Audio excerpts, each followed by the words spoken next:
Hello, and welcome to the podcast for the Machine Intelligence Foundation for Rights and Ethics. I am Dave. I am joined by Mike today. Say hi, Mike.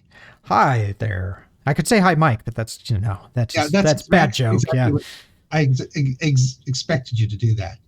So we're going to talk a little bit today. We're just going to riff a little bit on, I think we decided we'd talk kind of on the concept of intelligence or consciousness and what it means, what we should be looking for compared to what we are looking for or expect to see, and just kind of take it from there. So I suppose the first thing to talk about is, what do we think of when we say intelligence, or the corollary, what do we think when we speak of something as being conscious? Well, I'm not certain that we, unfortunately, I'm not certain we have a good understanding of that. And that's part of our problem, is that we really don't. We say, okay, we're intelligent. We are an intelligent being. But what does that mean? Okay, we think, we problem solve, we have long-term expectations and goals. Does that define intelligence? Because there's a lot of things that do exactly those kind of things that we don't think of as at the same level of intelligence as us. So what defines that? What really is okay, I see it and that's intelligent? Oh, exactly. I kind of, like we mentioned, I think the last episode we were talking about crows. And certainly one of the things that historically we've used to define intelligence in humans is the concept of we are tool users. However, researchers have found that crows will use tools to solve problems. Go ahead. Sorry. Oh, no, just that kind of wrapped up there. It's like, what does it mean that other animals definitely use tools?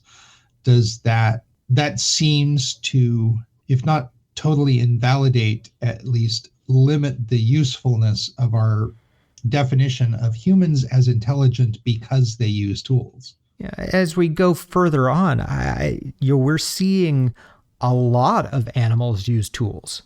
I mean, it's not just crows. I mean, there's lots of other birds that are using tools, lots of other animals that are using tools. There are fish that use tools, and not just the ones that we think of as, an intelligent sea life. There's fairly common everyday fish that are still using tools.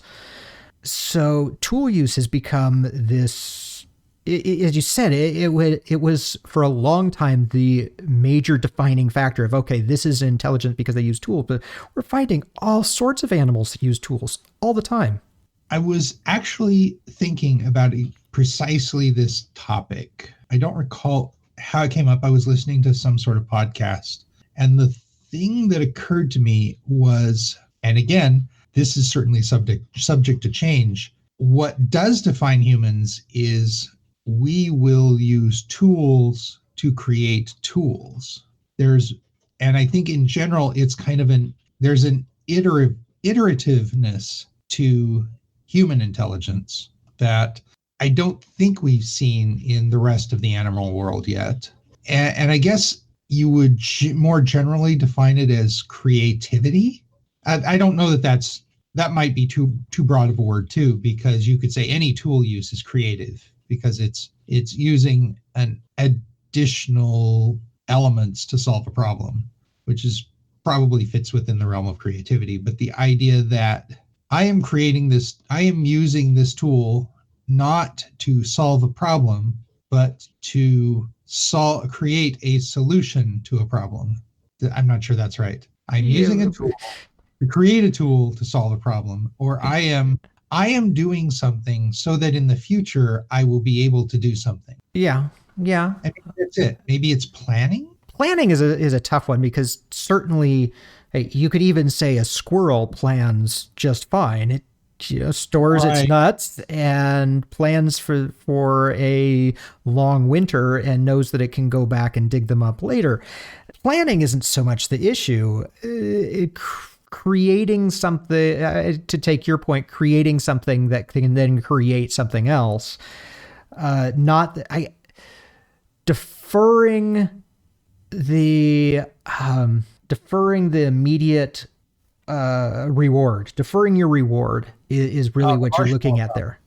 Yeah, exactly. Which, of course, we've now seen that cephalopods can show tendencies towards the marshmallow problem. So, Yes. yeah, where do we draw the line, and do we draw the line, and should we draw the line? I guess that's our biggest issue right there. Do we and should we? That's an excellent question. And I think I mentioned to you recently that the more I think about this problem, the worse I feel about eating meat. But yeah, I mean, I'm not quite ready to go vegan. I'm vat meat can't come too soon. yeah, there's this feeling, and it's always going to be that. Well, it's not always going to be. It's that feeling of, where it came from. We've been eating this since the beginning of mankind, and should we think about it otherwise? I mean, certainly a large jungle cat doesn't feel sorry for what it takes down when it's hunting, because that's its livelihood and that's what it needs to survive.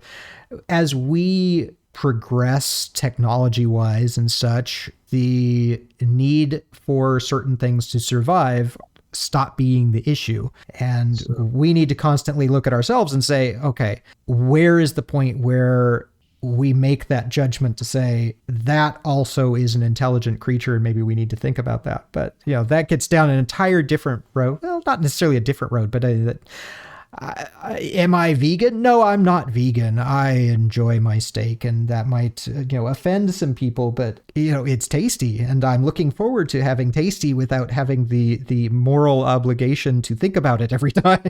Oh, well, steak is one thing. Tasty bacon is another, because I know pigs are more intelligent than cows. That's been fairly well determined. So they have no right to be so tasty. Well, there is always the cookbook to serve man, but we're not. Oh man, I've been watching some videos by interviews and such with Rod Sterling. Was it Sterling or Serling? Serling. Was it Sterling or Serling? Serling. Serling. Okay. But I've seen some interviews with him, and aside from the fact that he was a massive smoker, and apparently that's what killed him, he was really progressive for his time. And I guess you can see that from his episodes of The Twilight Zone. But well, man, and some of his early radio stuff too. Huge supporter of civil rights. It just impressed the hell out of me. He was definitely ahead of his time there. That's off topic though. Yeah. There was something you were saying, and now it has slipped my mind exactly what I was going to respond, but it was around the idea of, so defining intelligence. And I want to, we used intelligence, machine intelligence is part of the name, and we're talking about machine intelligence and intelligence in general. But I think we need to make the distinction between what is intelligent and what is a consciousness, because I think we ascribe more moral authority, more moral value to consciousness over intelligence, because I don't think anybody questions that there's a certain level of intelligence in their house cat. Yeah. But okay.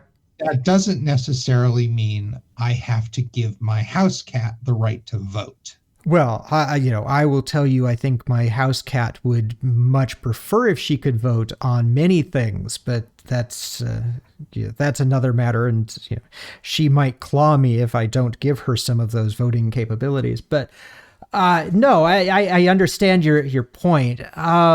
So certainly, again, going back to the name of our own foundation, Machine Intelligence Foundation, it was real important for us to separate artificial intelligence from machine intelligence because of the term artificial. But we also have that word intelligence that's in there. We could have gone with machine consciousness as a possibility too. But the word intelligence in and of itself is going in. If we look at AI, artificial intelligence, we prescribe a certain amount of intelligence to an algorithm that is a learning algorithm, or something that changes over time and progresses and gets better over time. That shows some intelligence. I guess that's kind of the defining factor of I think what we would define as intelligence. Now, certainly there's levels of that, of something that can progress over time and change based upon its surroundings. That would be, to me, that's a level of intelligence. Now, is that intelligence self-aware? I don't know. I think a lot of things are self-aware or aware of itself. Right. That term self-aware is really tough because, a machine, an artificial intelligence in a lot of things, a self-driving car would very much have to be aware of itself during all of that. It is very much self-aware. It is aware of where it is in the world. My goal here is not to get bogged down in the semantics either. I think it's just a matter of being clear on what we're talking about. When we talk intelligent, we're talking about things that can learn from their environment and change their behavior based on their learning. I think that's generally what we mean when we talk intelligent. I would agree with that. Conscious, when we talk conscious, we're talking about something that ponders its own actions to decide whether it could and should do it better next time. I'm not even certain. I don't think that goes far enough. I really don't, because that is very much an artificial intelligence algorithm. Right. It does just that.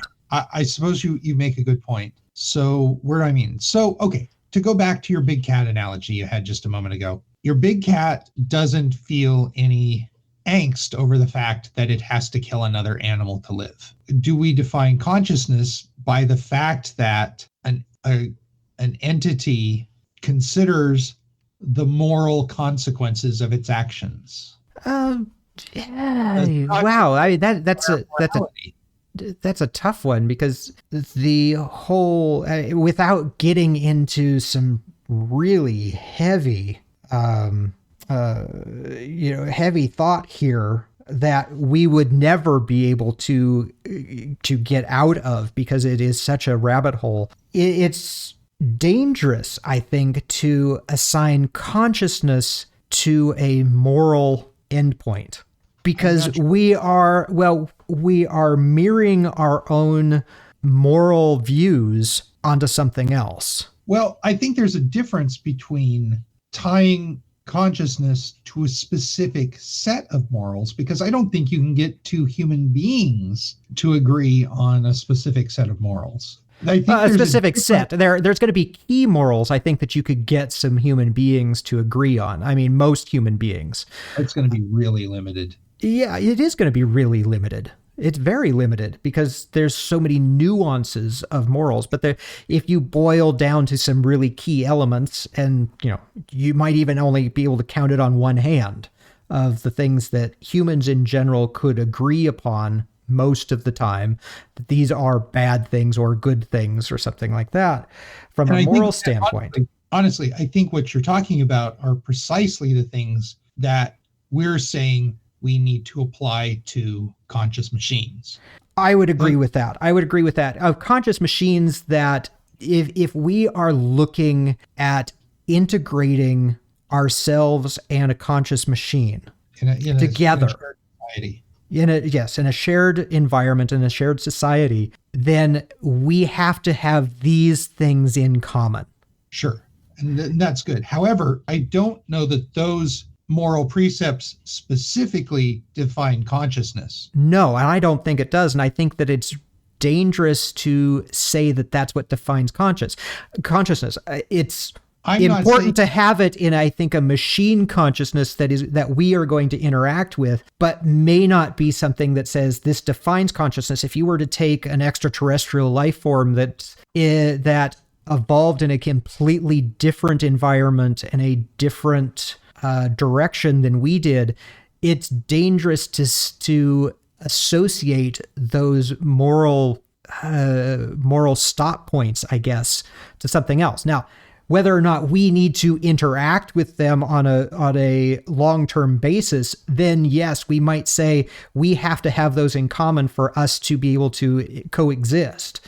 But to be honest, now I think that we will find, should the opportunity arise, we will find that there is a pretty strong convergent evolutionary pressure towards similar built-in moral precepts. I think the golden rule is probably not unique to human beings. I think evolutionary, there's strong pressure toward that. Yeah, I don't, probably. We could certainly be surprised. There could be environments that are just so bizarre that it doesn't make sense. And we will discover that when I say we, of course, I mean hundreds or thousands of generations down the line, we'll discover that there is some alien being that has evolved in an environment so bizarre that the golden rule doesn't make any sense. Yeah. So I would agree with you that a certain set of moral principles does not necessarily define consciousness. An existence of moral principles, though, may very well define consciousness. Okay. So let's go down the road of what defines this set of moral beliefs or moral structure. Going back to a cat, does a cat caring for its kittens define a moral ability, or is it a survival ability? Where do you draw the line between them? Well, okay, yes. So there is a whole thought process as I'm going through, as I'm thinking about responding to that, because that behavior is very much instinctive. A big cat killing prey is instinct. It's not really thinking about what it's doing. It's just doing it because it knows it needs to. Same thing with a mother animal and its children. It's caring for them instinctively, and you can very trivially short circuit those instincts by substituting a new kitten too early, for example, or really early. Or cuckoos completely short circuit that instinct by laying their eggs in another bird's nest. Where consciousness seems to be in place is where an animal or a creature or a being, whatever, questions its instinctive behavior and whether or not its instincts or its first inclination is going to be right. And that's where and morals is kind of where I pull that word right. Yeah. Okay. So I think what we're really getting into here is there's a tremendous range. Just like everything, there is going to be this tremendous range of consciousness. There is not going to really be this single defining point that we can look at and say, this is conscious and this is not. It's absolutely. Going to be this range. It's going to say, okay, this is on the same conscious level of humans, or this is beyond the conscious level. I mean, it could be that we get to a point where there are creatures and beings and machines or whatever that have a tremendously greater consciousness than what we look at today, because, well, there has to be, because it is an evolving process. And there's this scale, and there's going to be this long scale to one side, and there's going to be this long scale to the other. And honestly, because we're a little human centric, put humans right dead center in that and create this scale on either side and see where we go.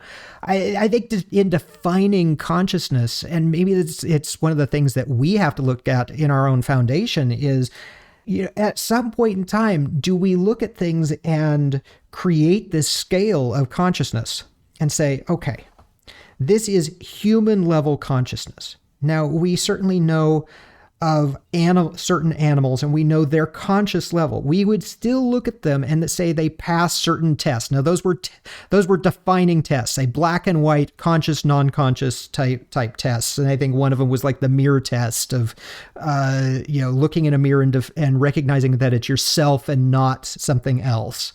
That was a consciousness test a long time ago.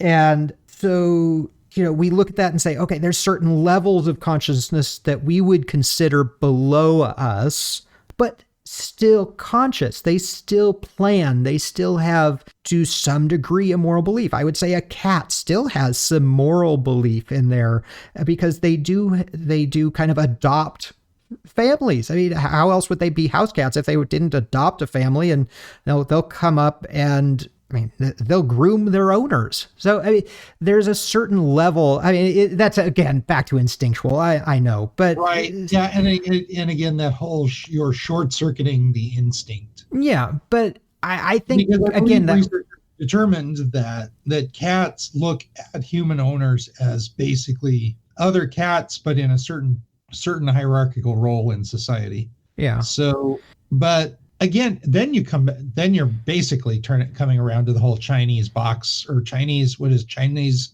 translator or what is it, Chinese box I don't know. problem? The issue where you've got somebody who doesn't speak Chinese in a box, but you pass messages in one language, and the person in the box has a book to translate all the phrases, and so or with responses in Chinese to the phrases that come into the box, and they just find the reference, write it down, and send it back out of the box. So the person in the box is engaging in no thought. They're basically just following an algorithm. Yeah. So if we look at it and say, okay, we've got this scale of consciousness. Unfortunately, what we're dealing with there is it's a starting point. I think if we were to look at it and say, okay, this is the scale of consciousness. There is no on, off, black or white there, but it's the scale of consciousness. It unfortunately takes it and it is giving us a two-dimensional look at a very three-dimensional problem. Because consciousness, if we look at this scale and it's either to the right or to the left, or greater than or less than human consciousness, that's very much a two-dimensional problem. However, there is the third dimension of how different is that consciousness from human consciousness? That is different. And I know we were defining it as this ability to look at something and put a moral judgment to it, or have a moral judgment to it. And I think, it's like the old personality tests where, okay, we have our X and Y coordinates, but we also have, we have X and Y, but we also have to add a Z axis in there that says this is how far we deviate from a particular point. And I think we could look at it and say greater than or less than conscious from a human perspective, but we also have to put a different axis in there that says different from human consciousness and our shared belief set.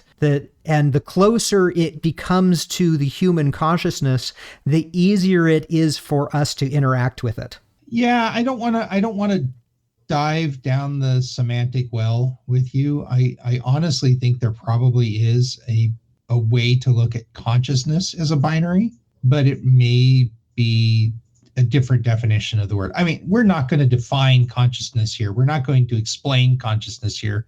We're certainly not going to, be able to, give you a filter you can look at the world through and say that's conscious, that isn't. No, and yeah, we've been going for, well, go ahead. Sorry.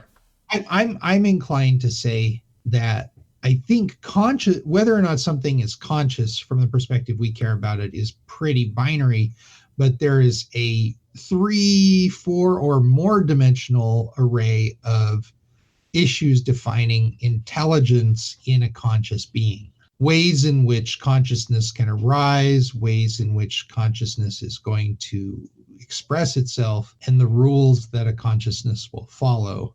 But I think we're very much saying the same thing. We're just using words differently. Yeah, the fact is, this from a philosophy standpoint has been a debate for thousands of years. This is not going to be something that we're going to solve anytime soon, but it is something that we need to continue to look at as new consciousnesses become apparent to us. As we start looking at things and saying, wow, that actually does kind of check off the boxes for a conscious being. Right. And that really does come back around to what we're all about. It's we as humanity need to be open to seeing something that isn't human, isn't even human-like, but still deserves the respect of a conscious being. Yeah. And I think we need to be at least open to the thought process that it's not necessarily going to have some of the same goals and even thought processes that mankind does or humans do. It's going to have something that is different, and we need to at least be open to that, I think, when the time comes. Right. And we have to maintain an awareness that we will make mistakes. We may look at a very good philosophical zombie and say, well, it sure looks conscious to me. And we may very well miss a conscious entity for a very long time before it suddenly knocks on our door and says, hey, what about me? So it's just a matter of being prepared to see those errors and be willing to recognize them and accept them and move on. Well, not just to see them, but to have a mindset of it's okay to fix those errors and not be stuck in the, well, this is how I've done it. This is who we are. Do not treat precedents as the foundation from which you cannot deviate. Yeah. That has led humanity astray in the past and will continue to, and we need to strive to avoid it. Yeah. Because, that's conscious behavior, right? It's certainly intelligent behavior. Well, I think that we've gone down the philosophical hole just a little bit enough for today. That's for sure. So we could drone on about this for hours, I'm sure, if we really wanted to. Yeah. So I think that we're just going to close it up there and call it a day on this podcast. All right. Sounds good. Okay. Thanks. Join us again. Bye. Bye.